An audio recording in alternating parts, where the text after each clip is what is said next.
Hey everyone, this video will be about email segmentation mistakes that is costing you thousands of dollars in revenue. As I've been auditing email accounts for brands, and I mean hundreds of them, there's this one mistake that I see over and over and over again that is absolutely killing their revenue. And the crazy part is brands think that they're doing the right thing when they are making this mistake.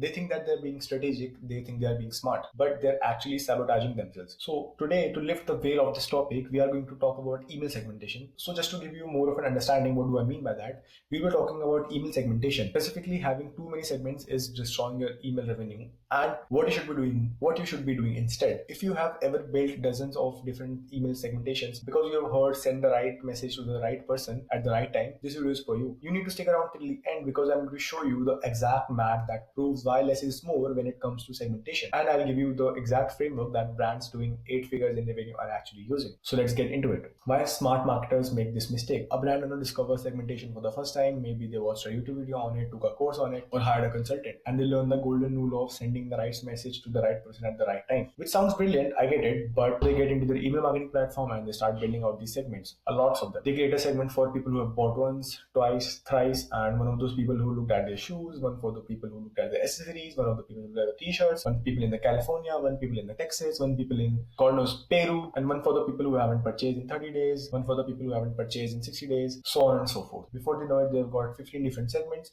and they're sending personalized campaigns to each one because that's what good marketers do, right? But fast forwarding 6 months, their email revenue is completely flat and sometimes it even drops. And then they're sitting scratching their head like wondering what the hell went wrong. So let me just show you what exactly happens with some simple math. The numbers explains everything, right? Let's say you've got 100,000 engaged subscribers on your list. So you can go to two approaches. Approach number one, the simple one. You send 4 campaigns per week to your entire 60-day engaged list. That's everyone who's opened or clicked an email from your brand in the past 2 days, from the brand in past 2 months. You can send them 4 campaigns times 100,000 people equals 400,000 emails sent every single week. Approach number B, the smart way. You get fancy with it. You segment your list into 4 different groups of about 20,000 people each. You send them 4 personalized campaigns to each segment because you want to be strategic. And guess what? Your conversion rate might actually be better. Your engagement might look pretty in the dashboard. But here's the big problem. You only sent 80,000 emails for the total week. That's 1/5 of approach A. You just cut your potential revenue by 80% just trying to be clever. And here's the part that really hurts. Those personalized emails don't outperform 5 times better than the simple approach. Not even close. Maybe they perform 20 or 30% better if you are lucky. So you did more work, you spent more time on it, you fragmented your data, and you made way less money. Because when you fracture your list into tiny segments, you are literally starving yourself on the volume you need to generate real revenue and gather meaningful data to improve. This is the exact trap, and it's incredibly common. I've seen it way too many times. So now you might be wondering, okay, Tushar, what's the right thing to do then? I'll walk you through a framework that brands doing 7 and 8 figures annually from email are actually using. It's called the mass first and target second, and it's pretty dead simple. Phase 1, you need to establish your mass engaged baseline. This will be your primary sending list to your 60-day engagement, 30-day engagement, 90-day engagement. And this is everyone who has opened or clicked an email in the past 60 days. That's your definition of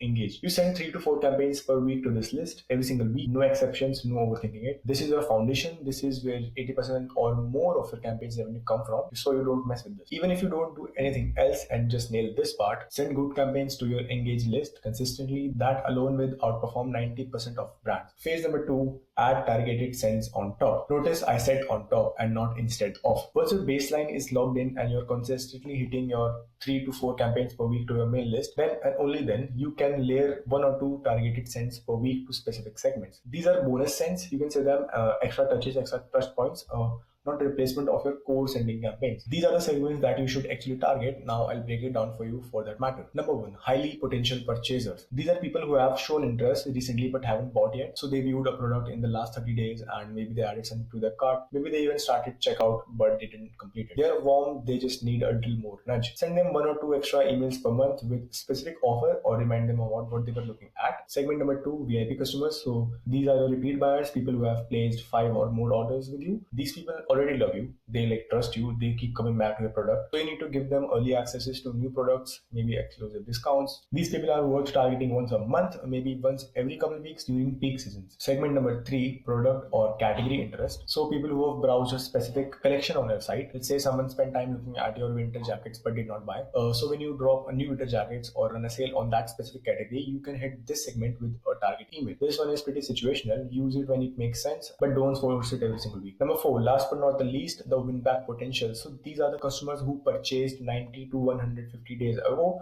but have gone quiet since then. They bought from you once, they know your brand, but they've definitely drifted away. So you need to send them a monthly re-engagement campaign, a special offer, a reminder of why they loved you in the first place. You need to send them a monthly re-engaged campaign, or basically a special offer, you can say.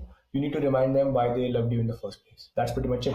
4 targeted segments maximum. Lay it on top of your mass engaged sends. That's all you need. And here's the rule. I do not care how many segments you can theoretically could create. You get 1 targeted send per week on top of your regular campaigns, 2 during Black Fridays and Cyber Mondays or a major product launch. But here's the exception, not the rule. If you're spending more time on strategizing about the targeted sends, then you are creating your core campaigns to your mail list. Your priorities are completely backwards. So your mail list is your main moneymaker. So you need to treat it that way. The targeted sends are like a cherry on top, and they're nice to have. They are not the foundation though of your email revenue. So let me give you how you can set this up properly.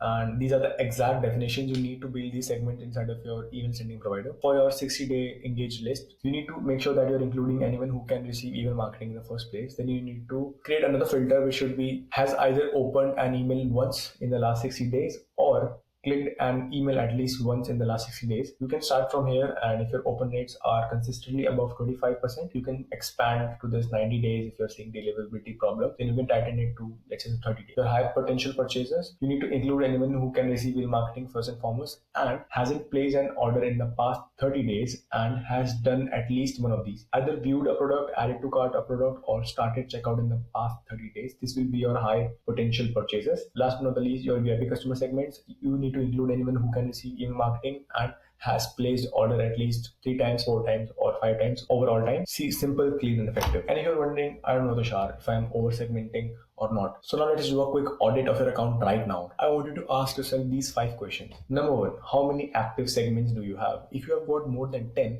you are probably overcomplicating things. Number 2, are you regularly sending campaigns to segments that are smaller than 10,000 people? Unless you have a very small list, that's a red flag. You are fragmenting your audience a little too much. Number 3, how much time are you spending on segmentation strategy versus actually creating the campaigns? If it's more than the 20% of your time, you need to simplify it. Your job is to create great emails, not manage 100 segments. Number 4, what percentage of your email revenue comes from campaigns to your full engaged list versus targeted segments? For most brands, it should be around 80-20. So if your targeted segments are generating most of your revenue, something's wrong with your core campaign strategy. Number 5, could you maintain this system if you tripled your email revenue tomorrow? If the answer is no, your system is too complex and you need something scalable. I would definitely recommend you to keep it simple and make more money. Look, I get it that segmentation sounds very sexy and it sounds very strategic, like sending the right message to the right people at the right time. It sounds pretty sophisticated and it sounds like what sophisticated marketers do. But here's the actual truth. The brands that makes the most amount of money from email are the ones that keep it pretty simple.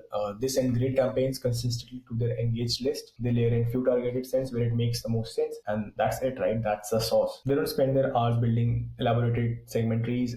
They just don't fragment their list into oblivions. They focus on volume, consistency, and quality content. So now I'll give you your action plan. You need to audit your segments this week. You need to cut anything that is not in those 4 core categories that I just talked about. You need to commit to 3 or 4 campaigns per week to your main engaged list and 1 targeted send per week if you have the bandwidth to do so. That's it. That's the sauce. You need to keep it simple and then watch your revenue grow. And I can understand as an e-com founder who is doing 100K a month, you won't have the time to do all of this. So you can book a call on with me. Me and my team will help you get to the goals that you're trying to achieve. So if you want me and my team to help you out on this, you can book a free audit down below. And in that call, we'll go over your entire email marketing setup and we'll give you an entire free audit for your e-commerce brand, and we'll let you know where you are leaking the money. And also drop a comment below. I would like to see how many segments are you currently using. Let's see who's been overcomplicating, and I'll see you in the next one.